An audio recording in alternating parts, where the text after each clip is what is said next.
स्वांत जी हैं, उन्होंने, हमने वो प्रचारक होके आए थे और हम वहां पहले से थे। तो नारायण उन्होंने कहा कि किसी भी श्लोक का यदि अर्थ ना प्रकट होता हो, ध्यान देना, तो उसका 108 बार अभ्यास करो, पारायण करो, आवर्तन करो एकाग्रता पूर्वक। इसी तरह से किसी भी कविता को यदि 108 बार पूरी एकाग्रता से कोई यदि उसको पारायण करे, पूरी निष्ठा से करे, तो वह जीवंत हो जाती है। अरे बाबा, ये हमारे जो डॉक्टर उमेश जी हैं, मैं आपको क्या बताऊं, आप कल्पना कर लीजिए शुक्ला जी, लोग समझते हैं हम डॉलर के लिए अमेरिका जाते हैं, वहां हमें ऐसे श्रोता मिलते हैं। अब आप कल्पना करिए क्या आनंद वहां होता है, वहां ऐसे श्रोता मिलते हैं। यहाँ भले ही 10,000 श्रोताओं की भीड़ रहती है, लेकिन उनमें एक भी डॉक्टर उमेश नहीं होता। मैं बड़े कष्ट के साथ ही बात कर रहा हूं, क्योंकि यहाँ जो डॉक्टर अपने नाम के आगे लगा ले, ये पता नहीं शुक्ला जी तो कवि हैं, और कवि का मतलब फक्कड़ फकीर, वो कवि क्या जिसके अंदर फकीरी दिल में ना हो। तो ये हमारी कविता, वहां गीता सुनने चले जाते थे, लेकिन महाराज लोग तो जरा सा टिप टाप हो जाए, बाबा जी का हम सुनने जाएंगे, वहां लोग क्या कहेंगे कि ये भी सुनने आते हैं। इसलिए ये स्पंद शास्त्र के विद्वान हैं, ये कश्मीरी शैविज्म के विद्वान हैं, उस पर बहुत कुछ लिख रहे हैं, लिखा है। तो नारायण सब के मूल में एक सत्य है। और अंतिम बात मैं कहते हुए अपनी वाणी को विराम दूंगा। मैंने जब शुक्ला जी से कहा कि आखिर पुस्तक का मूल क्या है, तो इन्होंने कहा मैं जीवन मूल्यों पर मैंने वो पुस्तक लिखी है, जीवन के विभिन्न मूल्यों पर। अब मैं अंतिम बात ये कहकर अपनी वाणी को विराम दूंगा कि मूल्य होता क्या है। थोड़े में समाज शैली में सारी सृष्टि का मूल सत्य है। यदि धर्म की दृष्टि से कहें तो ऐसा हमारे शास्त्र कहते हैं कि धर्म के 4 चरण सत्य, तप, शौच और दया, और कहीं कहीं कुछ पाठांतर भी है, उसमें कोई झगड़ा मत करना। हमारे यहाँ बहुत पुराने शास्त्र हैं, हजारों वर्षों की हमारी परंपरा है कि आपको किसी किताब में कुछ और लिख गया तो नहीं, ये नहीं होता, ऐसा कुछ नहीं है। प्रकार के चक्कर में नहीं पड़ना चाहिए। तो 4 चरण धर्म सतयुग, 3 चरण धर्म त्रेता, 2 चरण धर्म द्वापर और 1 चरण धर्म कलयुग। लेकिन कलयुग में जो 1 चरण वह रहता है वह सत्य है, क्योंकि सत्य अविनाशी है, इस सृष्टि का मूल है, उसके बिना कुछ नहीं है।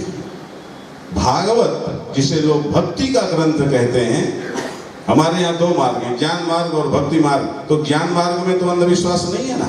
मैं तो डंके की चोट पर कहता हूँ कि सारे विश्व में जितने भी धर्म के नाम पर प्रचलित मजहब हैं, मेरे शब्दों पर ध्यान देना, धर्म के नाम पर प्रचलित मजहब, क्योंकि धर्म सिर्फ यहाँ है, धर्म सिर्फ यहाँ है, वो सब मान्यताओं पर आधारित हैं। अंधविश्वास से शून्य दर्शन, चिंतन, धर्म, संस्कृति यदि किसी के पास है तो वो आप हैं, वो हम हैं, वो भारत है। याद रखिए। और आज हम अंधविश्वास के लिए बदनाम है। आज 4 दर्जा कोई पढ़ जाता है, थोड़ी सी तुकबंदी ABCD की सीख लेता है, तो वो सबसे पहले धर्म को गाली देना शुरू कर देता है। कौन सुधार करेगा इसका? याद रखो, हम सबको थोड़ा थोड़ा त्याग करना पड़ेगा। हम सबको कविताएं लिखनी या पढ़नी पड़ेगी ईमानदारी से। इसलिए नहीं कि मैं तुकबंदी कर लेता हूं, नहीं।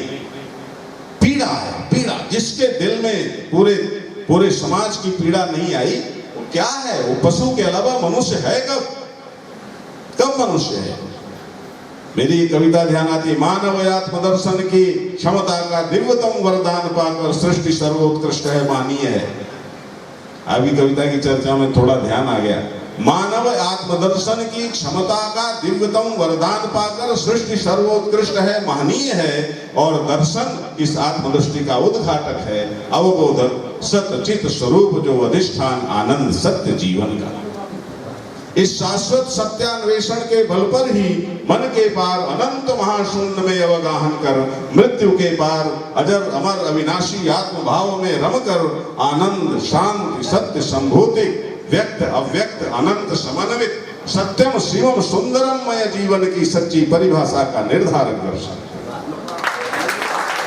और जो दर्शन है वही काव्य है, याद रखना, जो दर्शन है वही काव्य है। दर्शन आंतर होता है, काव्य स्पंदित होता है और कविता बह पड़ती है, निकल पड़ती है, प्रकट होती है, वही चीज एक ही। तो भागवत में जिसे भक्ति का ग्रंथ लोग कहते हैं, जन्माद्यस्यतोऽन्वयात् इतरतश्चार्थे सविज्ञास्वराट् तेने ब्रह्म हृदयादि कवये मुह्यन्ति यत् सूर्यः तेजो वारिमृदाम यथा विनिमयो यत्र त्रिसर्गो अमृषा धाम्ना स्वेन सदा निरस्तकुहकं सत्यम परं धीमहि। मुझे पूरे श्लोक का अर्थ नहीं बताना, पहला श्लोक है सत्यम परं धीमहि। वेद व्यास जी ने कहा ऐसे जिससे सारी सृष्टि उत्पन्न होती है, सारी सृष्टि जिसमें रहती है, जिसमें लय होती है, मैं उस सत्य का ध्यान करता हूं। और भागवत के अंत में भी कहा सत्यम परम धीमहि। अब बोलो सत्य को कोई माई का लाल मना करेगा क्या? तो यह जो परम सत्य है यही परमार्थ है। और वही सत्य जब जीवन की संजीवनी कहो या जीवन का संविधान कहो या जीवन के व्यवहार का दार्शनिक एक दस्तावेज कहो, वह जब बनता है तो उसे हम धर्म कहते हैं।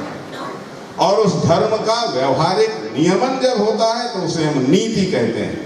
और याद रखना, मैं सिर्फ आपसे ये कहना चाहता हूं कि हमारे जीवन का, हम मनुष्य हैं, हम समग्र जीवी हैं, हम सम्यक जीवी हैं। और संजीवनी का अर्थ भी होता है सम्यक जीवनी, समग्र जीवनी, सत्य जीवनी, पूर्ण जीवनी, जो जीवन का ऐसा मार्गदर्शन करे। तो बस ये अंतिम बात, आपके जीवन के जितने पहलू हैं, जितने रिश्ते हैं, जितने कर्तव्य हैं, जितनी दिशाएं हैं, कुछ भी आपके जीवन का है, उसको आप स्वयं देखिए कि ये सत्य, धर्म और नीति से अप्रूव्ड है, अनुमोदित है या नहीं। यदि आपके जीवन का जो भी जब सत्य, धर्म और नीति से अनुमोदित हो जाता है तो उसी को हम जीवन मूल्य कहते हैं, वही मोरल वैल्यू है। और उसके लिए एक सबसे श्रेष्ठ उदाहरण, ताकि आप उसको समझ लें, द्रौपदी जो पहले एक सहज व्यक्ति है, ध्यान देना, सहज महिला ऐसी है जिसके अंदर ईर्ष्या भरी हुई है। अपने घर में आए हुए मेहमान को भी यदि वो पानी में गिर पड़ता है तो उस पर भी ताना कसने से नहीं चूकती। उसी द्रौपदी का जब मूल्यात्मक निर्माण होता है, याद रखना, महाभारत महाकाव्य है। और जब हम अपने जीवन में सत्य, धर्म और नीति को जीते हैं तो हमारा जीवन भी महाकाव्य हो जाता है। ये सारी सृष्टि भी परमात्मा का महाकाव्य है, सब कुछ काव्य है, याद रखना, यह सच है। तो वही द्रौपदी जब इस महाकाव्य क्या की एक पात्र बन करके, केंद्र बिंदु बन करके मानवीय वृत्तियों का, हमारे गुरुदेव कहते थे कि महाभारत मनुष्य के जीवन की जितनी प्रकार की मानवीय वृत्तियां हो सकती हैं, हर मानवीय वृत्ति के प्रतिनिधि पात्रों का यदि विश्वकोश देखना है तो वो महाभारत है, वो महाभारत है। और हम उसको देखते ही नहीं है, हमारे पास समय नहीं है। तो वही द्रौपदी आखिर में महाभारत होने के बाद जब अश्वत्थामा के द्वारा उसके 5 पुत्र मार दिए जाते हैं, गोद सूनी हो जाती है, गोद उजड़ जाती है, और सोए हुए पुत्रों को मारा था अश्वत्थामा ने। जब अर्जुन अश्वत्थामा को बाद में पकड़ करके उसके सामने प्रस्तुत करते हैं, लोगों की कल्पना थी कि ये द्रौपदी वही है जो रक्त से बाल सींचती है, ये द्रौपदी वही है जो किसी को भी एकदम टिट फॉर टैट वाली ये द्रौपदी है, ये पता नहीं कितना कठिन और कितना कड़ा दंड देगी अश्वत्थामा को। लेकिन जब वो द्रौपदी कहती है मुच्यताम एष ब्राह्मणों नितराम गुरु, इसे छोड़ दीजिए। क्यों छोड़ दें? अरे मैं मां हूं, मैं मां हूं, यह है मनुष्य होने का अर्थ, यह है मूल्य, यह है जीवन की संजीवनी। मैं मां हूं, मैं जानती हूं कि संतान की मृत्यु का दर्द क्या होता है, मेरी आंखें गंगा यमुना की तरह बह रही हैं। तो यदि मैं जान चुकी हूं कि माँ के लिए उसकी संतान की मृत्यु की पीड़ा क्या होती है, तो फिर मैं नहीं चाहूंगी कि कोई भी माँ को, किसी भी माँ को इस पीड़ा से गुजरना पड़े। और यदि आपने इस अश्वत्थामा को मार दिया, भले ही इसने मेरे पुत्रों को मारा है, भले ही ये आतताई है, भले ही इसने इतना बड़ा मेरा अपराध किया है, लेकिन इसकी माँ ने तो नहीं किया। मारोदी दस्य गौतमी जननी पति देवता। इसलिए मैं चाहती हूं कि कम से कम इसकी मां न रोए, वो हमारी गुरु माता है। ये मूल्य है, ये मूल्य है। और यह मूल्य यदि हमारे जीवन में आए तो ही हम मनुष्य हैं, अन्यथा हम मनुष्य के रूप में पशु के अतिरिक्त और कुछ भी नहीं है। मैं बहुत बहुत आशीर्वाद देता हूं। मैं सन्यासी हूं। मेरे हृदय में हमारे गुरुदेव कहते थे, बुद्धि की नोक में ब्रह्म नाचता है। हम तो ऐसे गुरुओं की, नारायण की कृपा पात्र हैं। तो मेरा शुक्ला जी के लिए ये तो निकल पड़ा। हम थोड़ा संकोच भी करते हैं, बड़ के कवि हैं, लेकिन निकल पड़ा शुक्ला जी। आपको हमारा आशीर्वाद है। आप हो ऐसे ही लोक मंगल के लिए कवि बने रहें, खूब रचनाएं करें, लेकिन पूरे भारत को नहीं, पूरे विश्व को अपने दिल में रखते हुए, उसकी धड़कन महसूस करते हुए अपनी लेखनी को चलाएं। और एक दिन सृष्टि आपको स्मरण करेगी और आप लोगों के मार्गदर्शन बनेंगे। निश्चित रूप से ऐसा संभव ही नहीं है कि अमृत धार बहे, सत्य की धार बहे और उसका सम्मान ना हो। यह नियति की व्यवस्था होती है। और बाकी मुझे आपने अवसर दिया, मुझे बहुत ही प्रसन्नता है कि आपने मेरे हिसाब से ही 13 की तिथि रखी। और एक बात यह भी है कि यह भी ईश्वर की ही योजना है कि स्वामी शाश्वतानंद यहाँ आकर के इस संजीवनी के लिए कुछ कहे, क्योंकि आपने उस पुस्तक के समय तो मुझे याद नहीं किया था, जबकि मैं बहुत चाहता था। तो यह ईश्वर ने आपसे करवाया और आपने यहाँ बुला लिया। तो अब तो और अच्छा है ना कि 8 मील के पत्थरों में 9 में, हमारे यहाँ 9 अंक पूर्णांक माना जाता है, क्योंकि 9 को कभी काट नहीं सकते।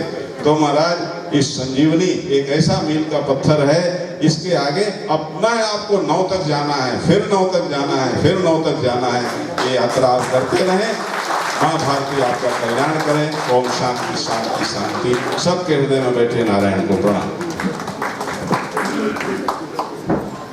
हम सब बड़े सौभाग्यशाली हैं कि डॉक्टर शाश्वतानंद जी की अमृत वाणी को हम सुन सके, संजीवनी के बहाने हम सुन सके। ये हमारा सौभाग्य है। मैं अपने आप को विशेष रूप से सौभाग्यशाली मानूंगा, क्योंकि आज मुझे एक प्रोग्राम में बाहर जाना था, मगर डॉक्टर रविंद्र शुक्ल जी ने जब कहा कि तुमको यहाँ रहना है तो मैं रुका। ये मेरा सौभाग्य है कि आज मुझे इतने सुंदर उद्बोधन सुनने को मिले और बहुत ज्ञानार्जन हुआ। निश्चित रूप से बहुत हम उनके आभारी हैं कि उन्होंने समय दिया, सब पर कृपा की। मैं अखिल भारतीय साहित्य परिषद के जिलाध्यक्ष आदरणीय PM दुबे जी से चाहूँगा कि वो आए और इस अवसर पर यहाँ आभार ज्ञापित करें। आदरणीय दुबे जी, माइक।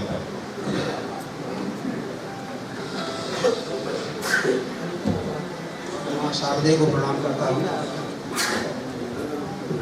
इतना अच्छा जो है संबोधन हमारे गुरु जी ने, शाश्वतानंद जी ने दिया है कि हम झांसी वासी निश्चित रूप से उनके बहुत आभारी हैं, उनका आभार व्यक्त करते हैं।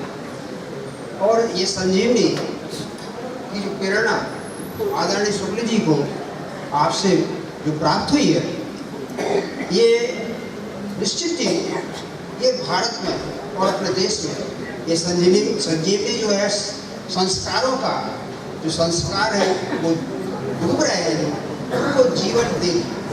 इसलिए आदरणीय भारतकर जी बहुत अच्छा हम लोगों को ज्ञान दिया, हम लोगों को राय दी, उनका हम बहुत बहुत आभार व्यक्त करते हैं। और बादल जी आपका बहुत बहुत आभार कर रहे हैं, आप इतने व्यस्त कार्यक्रम में आए। आदरणीय त्रिवेदी जी आपका बहुत बहुत आभार। और माननीय कत्ते जी जो न्यूयॉर्क से यहाँ तक चल के आए, उनका बहुत आभार करते हैं। सभी साहित्यकारों का, सभी बंधुओं का बहुत बहुत आभार। 2-3 सूचनाएं हैं, भी वंदे मातरम होगा यहाँ से। राष्ट्रगीत के बाद ही हम इसको समाप्त करेंगे। सभी लोगों से अनुरोध है कि जिनको भी पुस्तकें चाहिए, 3 पुस्तकें यहाँ पर उपलब्ध हैं, और सभी लोगों से अनुरोध है, करबद्ध प्रार्थना है कि सभी लोग भोजन करके ही जाएंगे यहाँ से। मैं अभिमन्यु हर्षे जी को माइक पर बुला रहा हूँ, वो आए और यहाँ पर राष्ट्रगीत प्रस्तुत करें। अभिमन्यु हर्षे जी।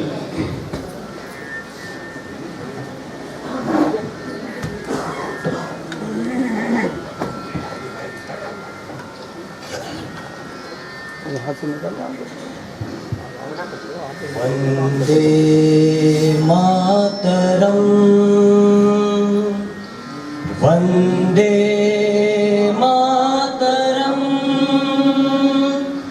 सुजलां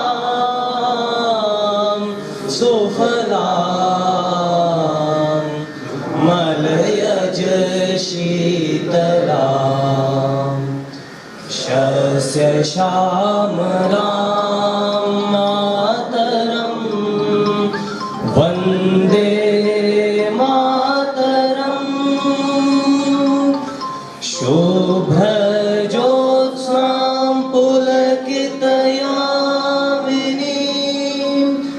पुल्लकुसुमितद्रुमदलशोभिनीं सुहासिनीं सुमधुरभाषिणीं सुखदां वरदां मातरम् वन्दे मातरम् कोटि कोटि कंठ कल कल निनाद कराले कोटि कोटि भुज व्रत खर करवाले अबला के तो बोले बाहुबल धारणीं नमामि तारणीं रिपुदल वारिणीं मातरम् वन्दे मातरम् तुमि विद्या तुमि धर्म तुमि हृदय तुमि मर्म त्वमहि प्राणा शरीरे बाहुते तुमि मा शक्ति हृदय तुमि मा भक्ति तुम्हारी प्रतिमा गढ़ी मंदिरे मंदिरे वन्दे मातरम् त्वमहि दुर्गा दश प्रहरण धारणी कमला कमलदल विहारिणी वाणी विद्यादायिनी नमामि त्वां नमामि कमलाम् अमलाम् अतुलां सुजलां सुफलां मातरम् वन्दे मातरम् श्यामलां सरलां सुस्मितां भूषितां धरणीं वरणीं मातरम् वन्दे मातरम् वन्दे मातरम् वन्दे मातरम् भारत माता की